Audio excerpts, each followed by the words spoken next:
Magandang araw, welcome back again sa ating channel, mga kwento at alamat. Ang kwento natin ngayon ay tungkol sa alamat ng kasoy.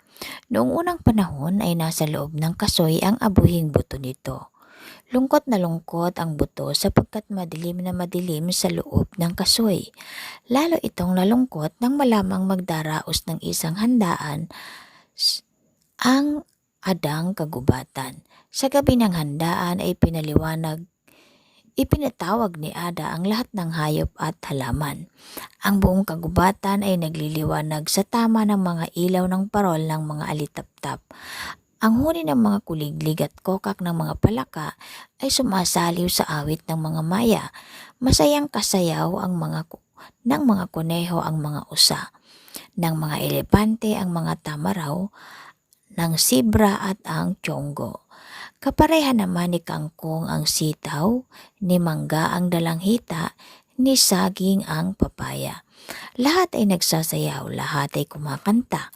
Masayang masaya ang kagubatan. Bukod tanging ang buto ng kasoy ang lungkot na lungkot. Mabuti pa sila, nakikita ang masayang paligid.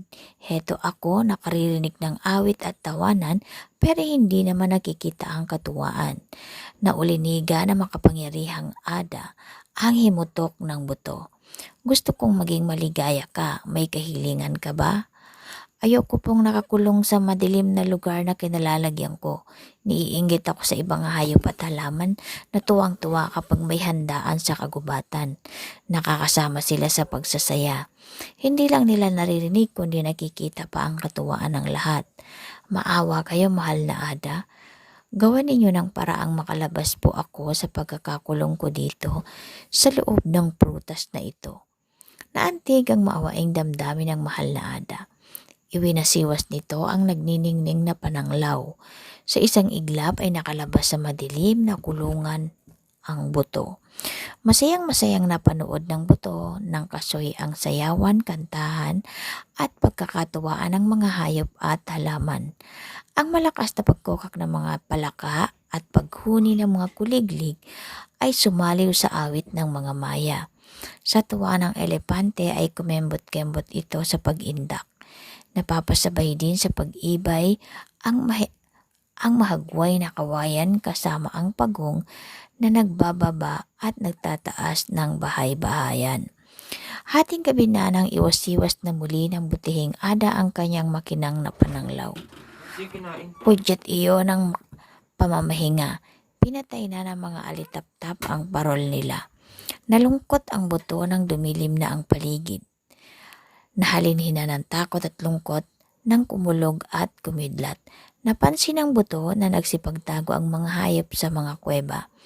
Mahigpit namang ikinabit ng mga halaman ang mga ugat sa ilalim ng lupa. Tulad ng dapat asahan, bumuhos na ang malakas na ulan. Takot at kinakaliglig sa lamig ang buto. Ganito pala ang sa labas, mamamatay ka sa sobrang ginaw. Mabibingi ka sa ingay ng kulog. Malamang natamaan ka pa ng kidlat. Ayoko na sa labas. Hindi pinakinggan ng Ada ang abuhing buto ng kasoy. Bilang panghabang buhay na parusa, ay pinamalagi ng adang manatili sa labas ng kasoy ang abuhing buto nito. At yan, ang alamat ng kasoy ng di nito makontentong buto. Maraming salamat sa inyong panonood at pakikinig. Don't forget to like and subscribe to our channel. Thank you and bye-bye.